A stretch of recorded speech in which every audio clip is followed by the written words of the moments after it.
On behalf of SOCAP content team, welcome to our Guide to SOCAP Open webinar.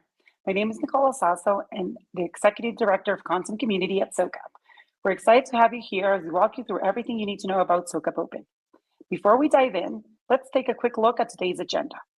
For those new to our community, we'll start with a brief history of SOCAP and what's new this year. Then we'll cover what SOCAP Open is and how it works, followed by an overview of the SOCAP Open process timeline to ensure everyone's aligned on the key stages and deadlines.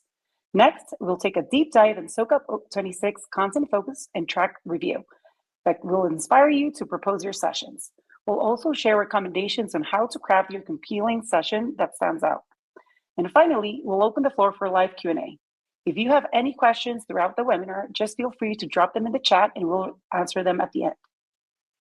Before we wrap up with the agenda review, I'd like to introduce you to Sarah Sterling, SOCAP's Vice President of Content and Convening. Sarah has been a key part of the SOCAP team for 11 years, bringing experience in impact convening and content development.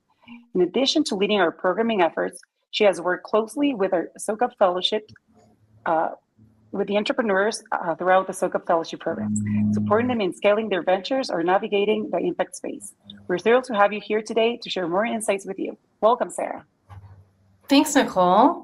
And welcome, everyone. I am so appreciative of everyone taking the time to join us today. And hopefully you came with a lot of questions because that's the purpose of this webinar. And hopefully by the end, we've answered most of them.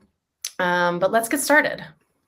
So first and foremost, before we get into what is SOCAP Open, and I just want to say also, like, this is the most you'll hopefully ever hear me speak, but I want to get into, like, what is SOCAP for those of you who've never heard of it before, and what are the plans for this year. SOCAP is the longest running, largest global conference on impact investing and social entrepreneurship. It's been based in San Francisco since 2008, and this year we are super excited to announce that we're moving to Chicago for the very first time. It'll be taking place October 12th through 14th, and we'll be in the Convene building or office of the Willis Tower building. We're really excited about this move. We've been in deep conversations with a lot of the largest family foundations, family offices, investors, entrepreneurs in the Midwest and Chicago.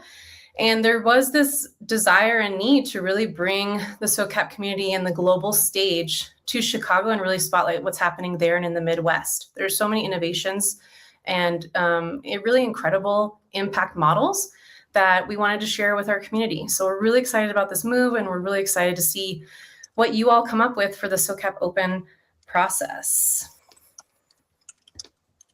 So let's get into it. Again, as Nicole said, we'll take your questions as they come, but I'll answer them at the end. So please do send in your questions as they come up during the presentation.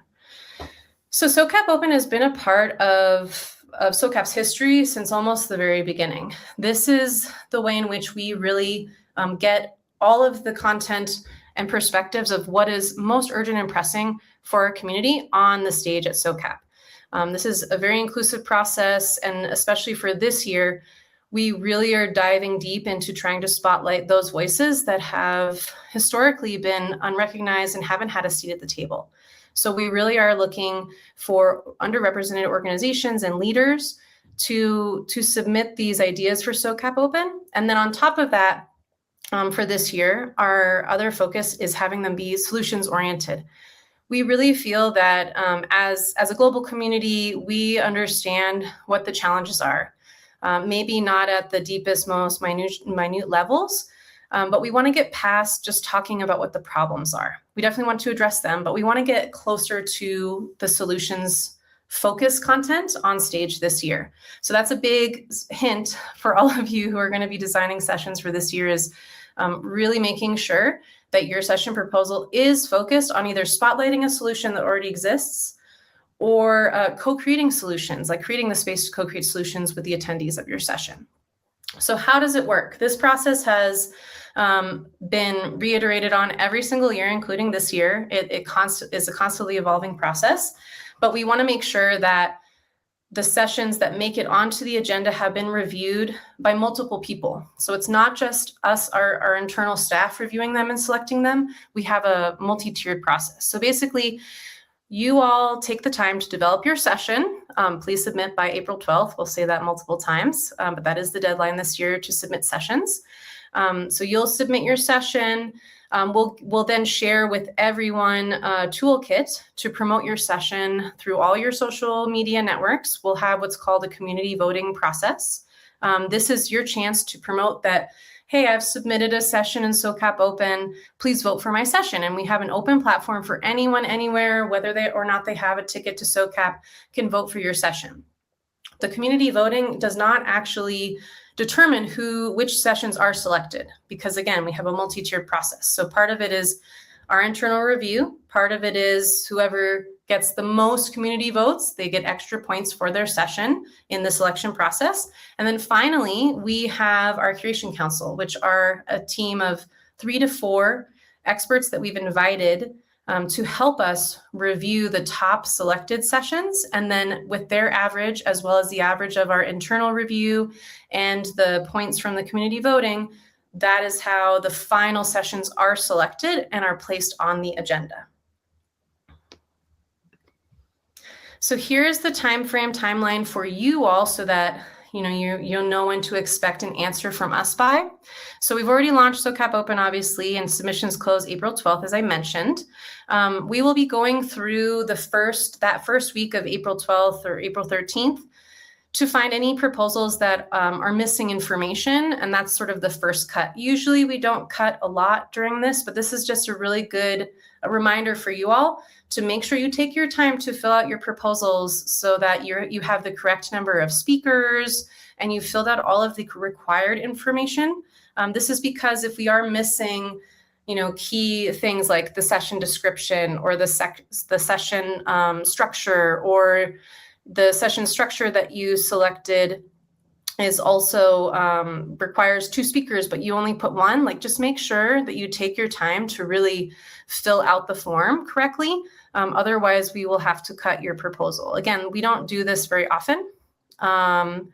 So I wouldn't worry about that. Just take your time. And then from April 15th to April 26th, before this date, we will send you those social media kits to promote your session on your social media channels for the voting. So community voting will just be about a week, April 15th to April 26th. So you'll have about a week to promote your session as part of the SOCAP Open process and receive votes from your community. So share as much as you can. Again, it is not the determining factor, but it does help. If you do get the top number of votes for the session within the track that you've submitted, you do get extra points toward the final selection process. And then we'll be reviewing sessions from April 29th to May 6th. So if your session is not selected to go to the final selection and cut, you'll get notified within that time period. And then the final, we'll have calibration calls. The final selection period will be with the Curation Council the week of June 1st. And then you'll be notified if your session has been selected to be on the SOCAP stage. And then we'll have calibration calls, we call them. So basically they're orientation calls with the session organizer and, eventually, hopefully your speakers, we'll see, but June 8th to June 18th, we'll have those calls just so we make sure that you all understand what is expected of, actually having your session at SOCAP and any changes that might be proposed. When you fill out your form at the end, you'll have to check a box that says that you're open to receiving any requests for changes or edits to either speakers, like an addition of a speaker usually, or potentially a structure change. These don't necessarily happen often, but we want you all to be open to that because that's why we have our Curation Council members to help us with those adjustments. We want to make sure that, we'll get into this later, but we do want to make sure that all sessions represent a really diverse set of perspectives and backgrounds, as well as just topics of interest and discussion points. And then if we've asked you to make any changes, the final resubmission of selected sessions is June 24th. And then finally, we'll publish and promote the selected sessions on June 30th. So this is just so you guys know. So you're like, I haven't heard back. Not hearing is better, but you can always email us and we'll have that information later in the call. But if you do hear from us before that final selection and cut, that means that you haven't advanced. Okay. Before we get into the ins and outs of the process and the questions, I want to go over a little bit for the content like focus and track review for this year, just so you guys have all of the information that you need to start thinking about what kind of sessions you want to submit for this year. And I see some of the questions coming in, just so you know, so don't worry, I will get to them. So for this year, we're really, again, centering on solutions and focusing on how do we move capital? How do we reduce friction and get capital moving to where it needs to be to create the most impact in the world? And so really, we want to, again, focus on solutions-driven outcomes. We also have this year, which is new, a category for SOCAP Open for those of you who do have work or are based in the Midwest or Chicago. You can also submit a session around that particular focus, regional focus. Also, we want to make sure that all session structures have a collaborative or participatory element to them. And so that's really important for us. We do have technically an interactive panel structure that you can use, but at some point there needs to be audience engagement. So we love workshops. We love collaborative types of session structures. There's a whole list in our guide as well as on the website that you can peruse before you start thinking about the type of session that you want to do. I would really think about what do you want to gain from hosting the session? What is sort of the outcome, the desired outcome for having this session that you're proposing for SOCAP Open, and then see which structure is really ideal for those outcomes, right? Like work backwards. That's what I usually do when I'm designing sessions. We also have a new category called Skills Lab, and this is really about promoting and sharing and teaching people how to use a new tool, data set, resources that we're really excited about. And then we also have sort of a wild category where you might select that your session doesn't fit into a particular track necessarily, but we are spending the whole first day in Chicago doing experiences. So if you are locally based in Chicago and you have the capacity and ability to host like a walking tour or something that is more local, please feel free to submit. I do want to mention that you are allowed to do two session proposals per organization, but not more than that. So if you do submit more than 2 session proposals from the same organization, that we will only review the first 2 that came in based off of the timestamp. And so our track focus areas this year, as you can see, are shaping capital systems, and I'll go into them in a second. Pathways to shared prosperity, climate capital, a future that works for everyone, and the value of culture in place. So shaping capital systems is our first track. This was done really intentionally to make sure that we provided a space for capital providers to talk about what their challenges and solutions are, both with one another as well as with the broader community, and really have that knowledge exchange and cross-pollination of ideas around how we can get capital to flow. So the focus areas under shaping capital systems are institutional capital providers, private markets, philanthropy, and catalytic capital, which is one of my favorites. Pathways to shared prosperity. This is our essential economy. So talking about ownership, talking about housing, healthcare initiatives, future of work, future of education, as well as equity and opportunity, like gender lens, investment. How do we really make sure that we're thinking about including everyone in our processes as we grow and expand or go really deep into the impact that we're creating in the world. And then thirdly, we have social movements, governance, and policy for pathways to shared prosperity. For climate capital, we're really excited about this. For this year, we wanted to make it super clear that we want to talk about capital flows into climate initiatives. And so the 3 focus areas for climate capital are climate resilience, nature-based solutions, as well as blue economy, which is totally new for us. I don't think we've had blue economy as a focus in a long time, but again, because we are going to be in the Midwest, and the Midwest has over a quarter of our freshwater resources, it's a really important topic to discuss, especially when we're talking about AI and data centers and water usage, freshwater usage. Our fourth track, which is completely new for us, which we're really excited about, and I personally can't wait to see so many proposals under this track, is our silver economy. So what are we doing about the great wealth transfer that is about to happen, and make sure that that wealth transfer is going into the impact ecosystem, as well as what does the future of care look like for our more senior members of our community, and how do we create systems of support for them, as well as accessibility and inclusion, to really make sure that we're designing with dignity and bringing everyone along for this incredible ride that is creating impact in the world.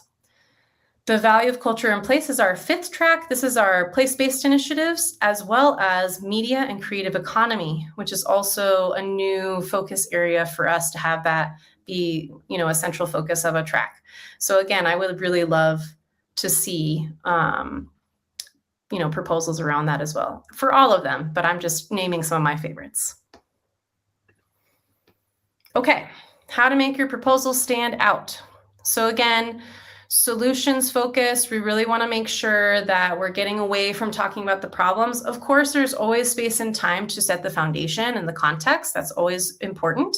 But we really want to make sure that through SOCAP Open, we're really showcasing either like a solution that's already been developed and that others could learn from, but not in a pitch way. I just want to be clear, we don't accept pitches. So make sure that whatever you're doing, you're sharing your success with others on stage, and it's not just you pitching about your one initiative that's so amazing and incredible. Be open to sharing the stage with others, as well as hearing from others about their innovations, right? That's the participatory lens of all of the sessions that we're looking for. And also, of course, spotlighting emerging voices. So who are those voices, leaders, organizations that need to have a seat at the table, that need to be at SOCAP? Make sure that they're part of your proposals. And especially when it comes to your speaker proposals, make sure that they're actually real speaker, like people that that you're highly convinced would come to SOCAP if you were to let them know that the session was accepted onto the agenda. And ideally, you've spoken to them before submitting the proposal. We're also really looking for diverse perspectives in terms of, background, race, geography, where are people from, and those perspectives that they bring to the table and to the conversation.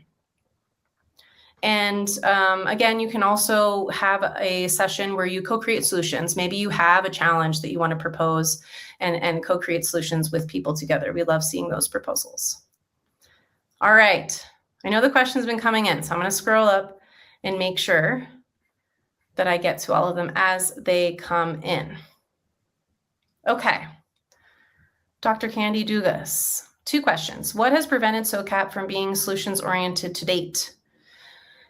I wouldn't say necessarily that we've been prevented from solutions-oriented. I would say more that, in my job and in past jobs, I've gone to a lot of conferences, and I feel like we're having the same conversations at all of these different events that we're attending, and similar people are attending a lot of the same events, right? Everyone has their conference circuit that they go on every single year, and even though that is getting smaller and smaller, we want to make sure that SOCAP is really providing unique value for the participants who are coming to this in-person event, right? And so we wanted to get away from conversations that historically have really just talked about what the challenges and issues are, and push people to really think towards and share solutions that exist. We think that that's a really more interactive and dynamic and exciting conversation to have on stage versus just talking about the problems. And we have had the conversations have gotten to solutions at a certain point for our conversations, but we want to kind of jump over and just get right to solutions, if that answers your question, Dr. Can you do this? And then you had a second question, Nicole. I don't know if you want to read it. Yeah, sure. Yeah, does SOCAP have that data that directly tracks solutions resulting from attending SOCAP, and investments from SOCAP attendance that result in solutions, et cetera? Yes. Basically, what type of data do we have from SOCAP? Yeah. So we do our best. We have a lot of surveys, and as I think everyone on this call knows and probably has done this, I know I've done this, people tend to not like to answer surveys. So while we do the best that we can to track, we track a lot of data around who's in the room of these sessions, what sort of connections they might have made, or what they got out of attending sessions, as well as the overall conference experience. We're really focused on connection building. We do ask questions around, if connections led to like more concrete action, like talking about potential partnerships, corporate sponsorships, investment, etc. We do this also a lot for our fellowship program that Nicole mentioned at the beginning of the call that I run. So we support sponsored cohorts of entrepreneurs from accelerator and fellowship programs to come to SOCAP, and we track a lot of data for them specifically around their fundraising experience at SOCAP, because that's one of the outcomes that we like to see specifically for our fellows. For the general population, it is more about the experience that each attendee has and the connections that they build thanks to SOCAP. We really want to make sure, and it's really important for us, that every attendee feels really welcome and gets something really concrete and valuable out of attending SOCAP. So that's really important. Awesome.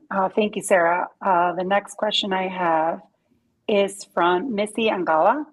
Does each session need to have multiple speakers? So I would say there's only one structure, Nicole, correct me if I'm wrong, which is delegate-led as a structure, which is 1 to 2 speakers. All the other structures, we do ask 2 to 3 speakers, just because we like to have multiple perspectives. And also, when managing an interactive session, it's better to have at least 2 to 3 people to help with the facilitation, the time management, going around the room and checking in on the discussion that's taking place. And one thing that I didn't mention at the very beginning is we are expecting 1,500 people to attend SOCAP. And so each session will have anywhere from like 40 to 60 people up to 200 people, depending on where you're placed in the agenda, which we spend a lot of time and energy, and we're really focused on making sure that the agenda itself is very balanced in terms of the different track focuses, the session structures for every single hour. Nicole and I lose a lot of sleep about that. So know that wherever your session is placed, it is very, very intentional and is meant to go with the overall flow and experience for the attendees at SOCAP. Awesome. And there's a question from Anissa DeWitt. I know, by the way, we're seeing a lot of questions, so we'll go through each of them individually. The question is typically how many sessions are part of SOCAP? And I know the answer for that is around 60 this year specifically. I think maybe we're going a little bit higher, but I don't know if it was referenced directly to SOCAP Open. So I don't know, Sarah, if you have anything to add to that. No, I think every year it's different is what I'll say. And again, it really depends on the sessions that we get through SOCAP Open, the sessions we get from partners. And I think too, this first day is also going to affect the number of sessions that we have based off of the number of experiences that we have within the city of Chicago. So that's exciting. And we'll have more information as that's developed later in the year to share. Awesome. Question from Evan Hill. Given the US visa restrictions, are there opportunities for seekers to join remotely? Yes, that's a great question, Evan. And we actually get that question every year, not even just about the visa restrictions, but for those who want to speak and aren't able to attend the conference. Unfortunately, we don't have the budget and capabilities to do any live streaming during the event. We will have opportunities for our ticket holders to participate in some virtual orientation sessions and networking sessions leading up to the event. But in terms of speaking during the conference itself, everyone has to be there in person. We do provide visa letters if that helps once you guys are all accepted, but we don't have the power to really influence or have connections with any of the embassies globally. But we can provide the visa letter for you all to hopefully that helps with the process. Here's a question from Nathaniel James. and this may be a little confusing, but what are the top, say, 2 to 4 needs participants bring to SOCAP that sessions can address? So Nathaniel, I think what you're asking, and if it's wrong, please feel free to write in the questions or the comment section again. But I believe, what are the most pressing topics that people really want to hear about? And there's so many. It's really hard to like narrow them down to 2 to 4 on the spot.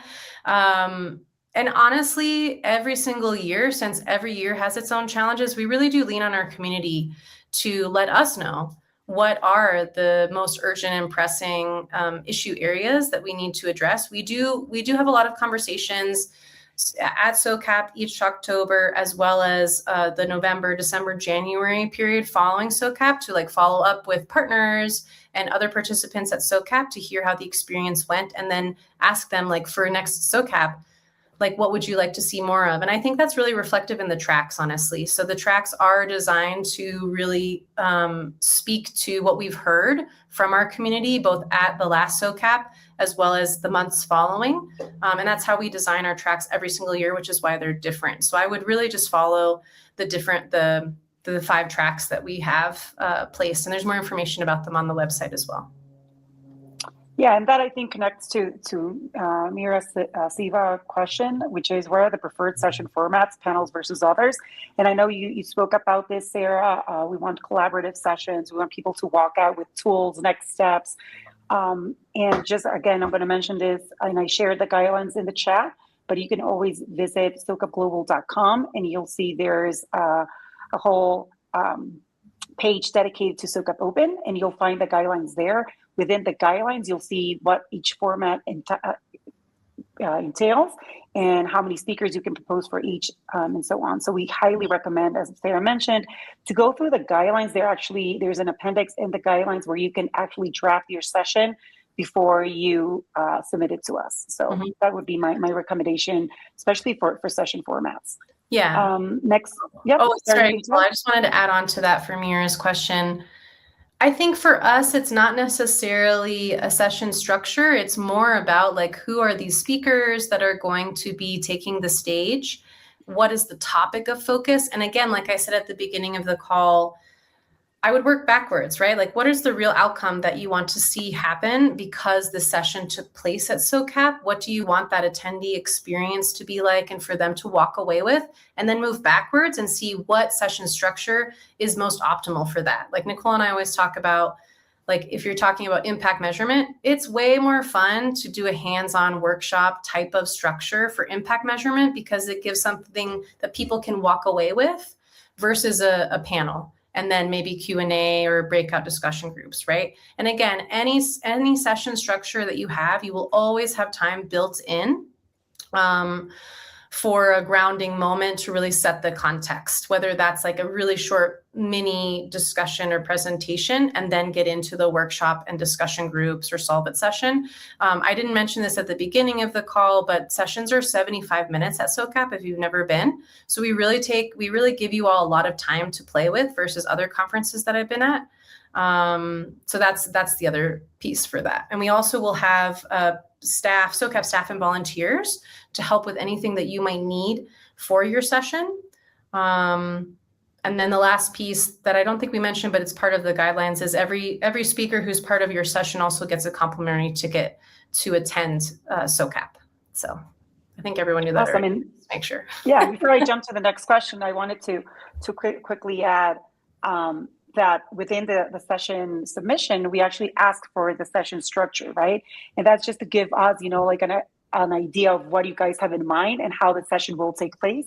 I know Sarah mentioned those 75 minutes, but the actual content for the session is 60 minutes. So build that accordingly. But again, draft it before, that might, get the juices flowing. Going to Hannah Apricot's question, will there be an ongoing way to keep in touch and network besides the app during the conference? That's a great question, Hannah. I mean, so we do have a networking app. I believe we're using Brella this year, but that might change. But we've used Brella the past few years, so that is the app that we use. We also this year are experimenting with having a lot more networking virtual sessions leading up to the event.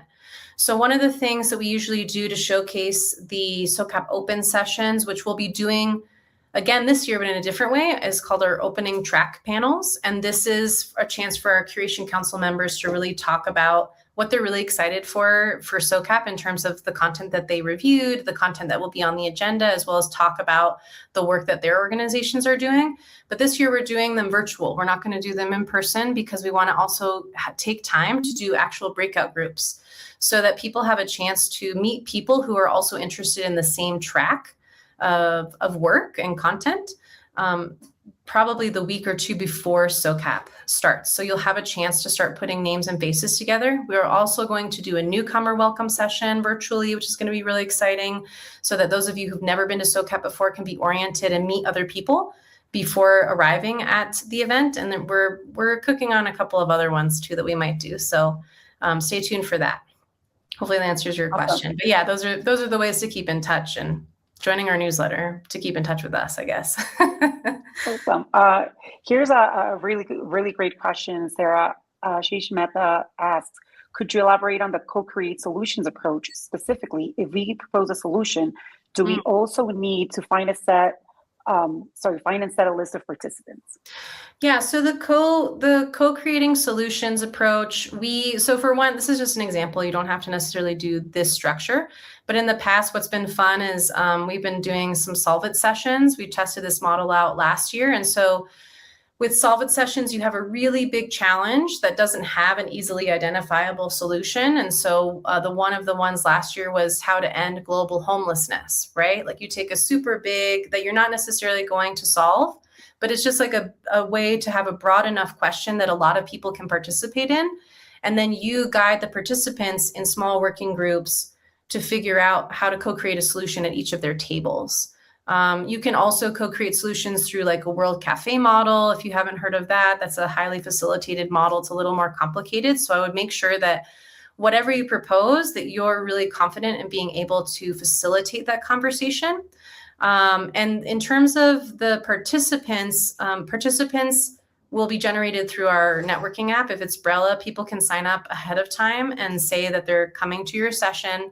Not everyone, it doesn't necessarily match who shows up at your session, but we do a ton of promotion. We have the entire agenda up weeks before the event so people can plan their schedules. And so we anticipate, most of the rooms being completely at capacity, we hope, because all of your content proposals are going to be really incredible. So you don't need to do anything around, inviting people to the session or having a separate Eventbrite or anything like that. That's all done through the Brella app. And we're the SOCAP content team are your liaison in terms of developing out your session after it's selected through SOCAP Open and any other questions that you might have. So like our goal is, if your session is selected, you will have all the information you need from us, either via email, from our website, and then as well as for the orientation calls, to be totally confident in like where your session is taking place, what kind of tech is available, the timing and the flow of your session. Like we go over all of that with you guys. And then we also have at least one volunteer in each room, as well as a seasonal content manager. So if there's any questions or tech failures at the last minute, which we haven't had very often, sometimes it happens, but you'll have a lot of backup support is what I'm trying to say. Cool. I just want to add just to we have had in the past people who go into the Brella app, right? Look, we have the list of attendees there, and if you want someone really specifically to join your session, you can just message them through the app and say, hey, I really want you to join our session. If that's an organization that you really want to work on solutions with. So that's just something I wanted to add. Next question is from Preeti Zia, who votes in community voting, and I'm happy to answer that question. Community voting is open for everyone in your network. So what we will do is we would provide you guys with graphics to promote your session in social media, and then people can just go into that link and vote for your session. So that basically community voting is open for everyone. Cool. There's a question from Dr. Belinda Allen, and I'm just going to read the question on how big can the team be for proposed set? Is there a set number? And I can address that question as well. As we mentioned in the formats, there is a specific number of speakers that you can propose. So as Sarah mentioned, for example, delegate-led can be one facilitator, it could be two, but if you go up to like a workshop, you can go from 2 to 3. We just need to be super clear that the session organizer needs to be part of those facilitators in order, if you get selected, in order to get the comp ticket. So that's something to think about when you're proposing the session. Especially we have found that workshops, the person who is creating behind the scenes, putting the session together, should be part of that list of facilitators, because otherwise it gets really hard to communicate or really get the facilitators to do what you imagine the session to be. Mm-hmm. And so we highly recommend that if you are the session organizer, that you're the brains behind the session, include yourself as a facilitator. Mm-hmm. Cool. Next question, Janelle Poach, is she missed a question, but are there different rates for speakers at conferences versus attendees? Janelle, if I'm understanding your question correctly, and if not, again, please feel free to write in the chat again. Do you mean for pricing, or I'm actually not sure what what your question is talking about. I'm so sorry. Different rates for speakers versus attendees. So we, for speakers, historically, we don't charge for a ticket. So if you are a speaker at SOCAP, you get a free ticket to attend. If you're an attendee, then you pay for your ticket. And we have different pricing structures for tickets based off of, how the year goes. If you're an NGO or international attendee, we have different rates for that. So if that doesn't answer your question, please let me know. But I believe that's what you're asking. Yeah, I think, and again, all of the information is on our website. If you go to SOCAP 26 within our menu, you'll see how to apply for like a discounted code if you're coming from outside the United States, as Sarah mentioned, and there's group rates as well. So just feel free to go on our website. And one thing I would note with that, Nicole, that I think is important for everyone on this call to understand is right now our ticket prices are the lowest they will ever be. They will only go up from here. So after our spring sale is over, they will, I believe, be going to full price. So what I usually advise people to do, because this process is very competitive, we have about a 4% acceptance rate, depending on how many, every year is different, right? But depending on how many session proposals we get, we're only able to select a certain amount. So what I tell people is I would buy your ticket now if you really want, if you're sure, like I'm going to SOCAP, I'm making it happen, I want to be at the conference. It's more affordable to get your ticket now than if you are accepted through SOCAP Open. We can either give your ticket to another person on your team or figure out what the reimbursement process looks like. But I would really strongly suggest buy your tickets now, in case if you are really coming to SOCAP and really excited about that. Awesome, thank you. I'm going to reply to the next questions. Missy Angala, do we need to know the speakers before submitting, when submitting the proposal? And I know Sarah probably mentioned this, and I want to remind everyone it's in the guidelines. We want to make sure that the speakers that you propose have availability to come to Chicago on October. So while we're not really confirming those speakers yet, we need to know their names and their LinkedIn, just to know, because as you'll see from the guidelines, a big part of the review process is that diversity of the speakers as well as their expertise on the subject. So sessions that have TBD and speakers will be rejected, right? Mm-hmm. So we highly recommend you reaching out to the speakers, say, hey, are you interested in joining me in SOCAP? I'm going to propose a session, and are you available in October? Just to make sure that those speakers that you're proposing will be part of those sessions, again, because that is a big part of the review process. The next question is from Charles Betterton, and there's a question related to the number of speakers for a presentation or a session. I know we addressed this already. Just again, make sure that you look at the guidelines, because we have a limit of facilitators and speakers per session. Then there's a question from Dr. Candy Douglas, and it says, have you published the concrete results attendees have shared with you in terms of data for results at SOCAP, Sarah? That's a really good question, Dr. Candy Dugas. It's something we should probably talk about more for sure. We do publish a lot of results for specific sessions and the overall conference with our partners as part of the sort of impact report that we share with them. We have all of the information if you're interested in seeing it, but yeah, we definitely, that's like a to-do for us, Nicole, is we definitely should be more vocal about our impact data and share it out more frequently with folks. So we have the data. I think we just need to be better at maybe doing a little bit more thought leadership and sharing the results out. Agreed. Thank you, though, for that comment. That always makes us improve and think about how we move forward in the future. Question from Will McKennany, and the question is, I have an idea for a session and would love SOCAP's help learning if others have similar ideas, so we might collaborate. Would SOCAP be able to help us find potential partners before we submit? Oh, that's a great question, Will. And we do, I mean, it does happen where we'll get similar proposals. Nicole, correct me if I'm wrong, because you've been part of the SOCAP Open process longer than I have. I don't think we've blended a lot of sessions together if we're like, oh, this is great and this session's also great, but we want to like merge these two together. Yeah, I mean, if you want to email me. Yeah. So Will, don't everyone email me, but like, Will, you can email me. Yeah, you can email Sarah or me, but what we can be helpful with is sharing a list of attendees from SOCAP 25. Those who accepted for us to share their information. You won't have emails, obviously, but that might be a helpful way of seeing who else is working in something similar to what you're doing. Unfortunately, we don't have visibility of like every innovation. We wish we did, but we're happy to assist in the way that we could. Alejandro Macias, will SOCAP be able to leverage its network to help fill out the sessions? I'm thinking of an ecosystem level solution sessions where it would be great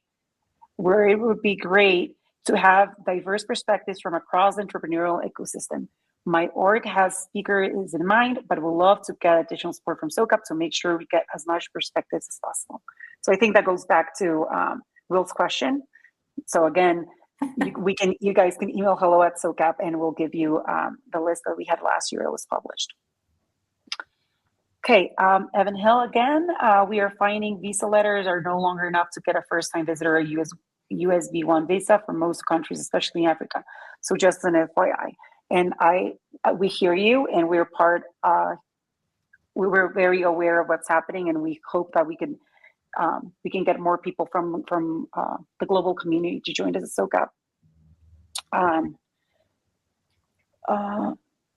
Yeah, I would start that process now for those of you who don't have a visa to the US, just to get a better sense of what's possible. Even if your session isn't selected, it's good to have all of that updated and know if you're able to get a visa to travel to the United States. Shifa Lasosi, will each speaker receive a fee, or is the amount distributed as a total per session? Yeah, for this one, speakers don't pay for a ticket to go to SOCAP. So if your session is selected, everyone who is listed as a speaker or facilitator as part of your session will get a free ticket to attend SOCAP.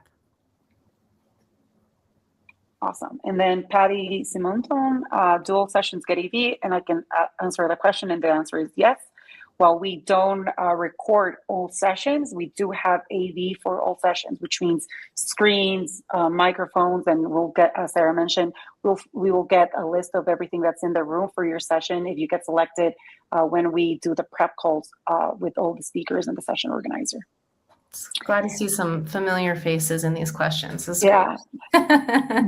Missy Angala, how do you become a SOCAP volunteer? And I can answer that question. We do have a volunteer program at SOCAP, and we'll be launching that, I think, at the end of next month. Again, if you want to have more detail on that program, you can email hello@socapglobal.com, and we'll give you a list of what that entails for the volunteer program. Gwen Torres, if we already registered early and our session proposal is accepted, do we get reimbursement for early reg? Again, I can address that question. We would speak with you directly, Gwen, to see if you want to transfer your ticket. But as Sarah mentioned, for reimbursements, we'll look at those case by case.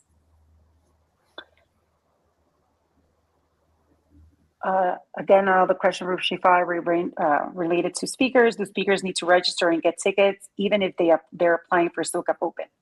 So that goes back to the question.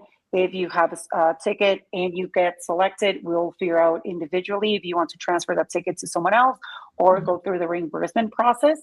Again, Sarah mentioned this, the tickets are low right now, and so we recommend purchasing those. We will share a discount code for those session organizers that didn't get selected to share to use directly for the conference. And also, Nicole, I just want to comment because there seems to be a thread here, and I want to just be very clear that to speak on stage at SOCAP, we have basically two channels. One is SOCAP Open, so submitting your SOCAP Open session and getting accepted. The other is through sponsorship, so paying to have your organization represented on stage at SOCAP. We don't really accept individual speaker proposals. We don't have keynotes. We're very much around, like the collaborative solutions focused content, whether it's sponsored or whether it's through SOCAP Open, or whether we curate it ourselves, which is more about opportunities for the SOCAP community to connect, through the newcomer welcome session, the virtual sessions, and our opening welcome session that we have at the very beginning on day one. So I just wanted that to be really clear that, we don't really have one-off speakers that speak at SOCAP just by buying a ticket and then emailing us to speak. Awesome. A question from Dr. Belinda Allen. Do we need a detailed outline or a high-level content outline? And again, please visit our guidelines. You'll see that there is an appendix that gives you all the information that you need to have ready to submit your session. It is it is a higher level content outline. And the reason for this is that when we review sessions, we want to make sure that we have all the information available in order to pass that information along to community voting, as well as our content curation council members. If we have sessions that have TBD speakers, unfortunately, we can't, really rate or review those sessions. And that would be also not fair to our content curation council members to give them sessions that are incomplete. So please make sure that you really look at the guidelines and the submission form. And I would say too, Nicole, just to add on really quick, I would also make sure that whatever you place in the description and in answering all of the questions that we ask for the session, that you're guiding us through what your session will actually look like at SOCAP, so we can envision ourselves in your session and know exactly what the flow looks like, what topics will be discussed, what the structure is. Obviously, Nicole mentioned the speakers, but I think for those open-ended questions that we have, really take your time to describe what's going to happen, what are the outcomes you want to see, so that we can really place ourselves in that room with you.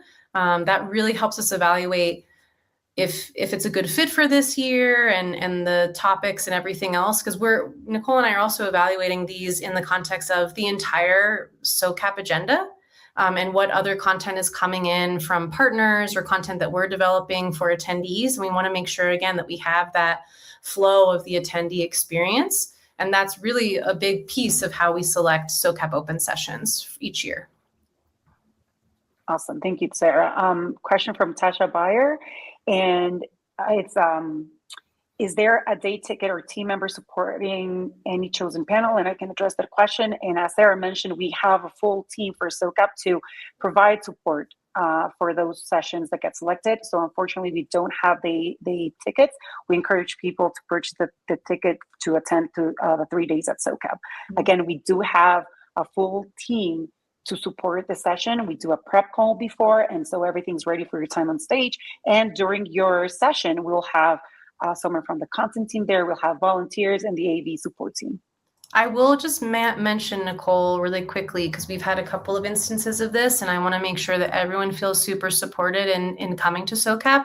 But if you are a person with other abilities and you specifically need a support staff person to come with you, we of course will extend a ticket for them to attend with you. I just want that to be super clear for everyone, because we want to make sure that this conference is open and available and accessible for everyone. So. Yeah, thank you for adding that, Sarah. Question from page L. How would you describe the core audience base at SOCAP? More funder heavy, community-led groups, or square audience, or a mix? And I think, Sarah, you're the best person to answer that question for sure. Yeah, Paige, that's a great question. And I should have mentioned at the beginning, so thank you. This is why we have questions though, So thank you for bringing this question up. So SOCAP, again, we are the big tent of the impact ecosystem impact community. I would say over the years, we have numbers and data to back this up to other questions that have been asked about our data. But SOCAP, I would say, is like a 70-30 mix. So 70% are really like funders and all types of funders. We're talking VCs, corporates, LPs, GPs, philanthropy, family offices, etc., and founders. And again, with founders, same mix: for-profit, nonprofit, idea, prototype, growth stage, Series A, Series B, etc. And then the other 30% is that beautiful blend of like media, policy workers, students, universities, consulting agencies, people looking to change jobs. So we have a blend of like all the different types of organizations and people present at our event, but it is more skewed towards investors and or philanthropic organizations and entrepreneurs. Awesome. And the question from Fiona Melton, I think, relates to the mix, but also there's a second part of the question that I think is really important to address. And outside of presentations itself, are there additional ways that presenters can identify or match with possible funding sources? And I think I can answer that. We are a very networking heavy conference, right? Our focus is to bring people together within the ecosystem. And so that's why we make our event app, Brella, live almost like a month and a half before SOCAP even begins. So you can actually find people who are looking to fund or who are looking for funding. And we actually have when you register, you answer a bunch of questions, and the system itself already matches you with people who might be who would be of interest for you to meet. And so throughout the 3 days, we have networking available for people to meet each other. You can schedule a meeting with them directly through the app. You can message them. And so we do have a lot of networking opportunities to find those attendees that you want to meet with and find funding or any other ways to collaborate. Daira had a question, but I already answered it in the chat. And just to Hannah Apricot's question about the recording of this webinar, yes, it will be shared via email, and we'll make it public in our YouTube channel. So we'll be sending those to anyone who registered, along with the slide deck presentation. Cool. And then with like 5 minutes to spare, I don't see any additional questions in the chat. So I think we want to some final words from you, Sarah. We are very excited. Thank you again from my end for joining our webinar, for the amazing questions, for the excitement, for being part of the SOCAP community. We are very excited to review your sessions and see what amazing innovations and solutions you guys are working with. And Sarah, handing it to you. Thanks, Nicole. Yeah, just to echo what Nicole said, this is one of our favorite times of the entire year, besides obviously SOCAP itself when we're there in person. But this is how we really get inspired and see what you all think are the most pressing, urgent things that need to be addressed through that solutions lens. And this entire process is very near and dear to our hearts. And it's something that we look forward to every single year. So I want to say ahead of time, even if your session isn't selected, you all are doing such incredible, impactful work, and we are so inspired when we read your submissions. I want to also note again, if your session isn't selected for this year, please apply next year. It is a math, like we can't do anything about math, unfortunately. Nicole and I always wish we could Harry Potter something every year at SOCAP, but we just want you to know that, like, we take the review period and time very seriously. Nicole and I actually review every single session proposal individually, and we have other staff members to review all the session proposals. So just know that your time and energy is never wasted on us, and that we really do appreciate and honor all of the investment that you take in developing these proposals. And then, of course, all of the time and energy that you'll take if your session is selected in finalizing your session and actually hosting it at SOCAP. So thank you from the bottom of our hearts. And we look forward to seeing all of your submissions by April 12th. Don't forget. Thanks so much, everyone. Thanks, everyone.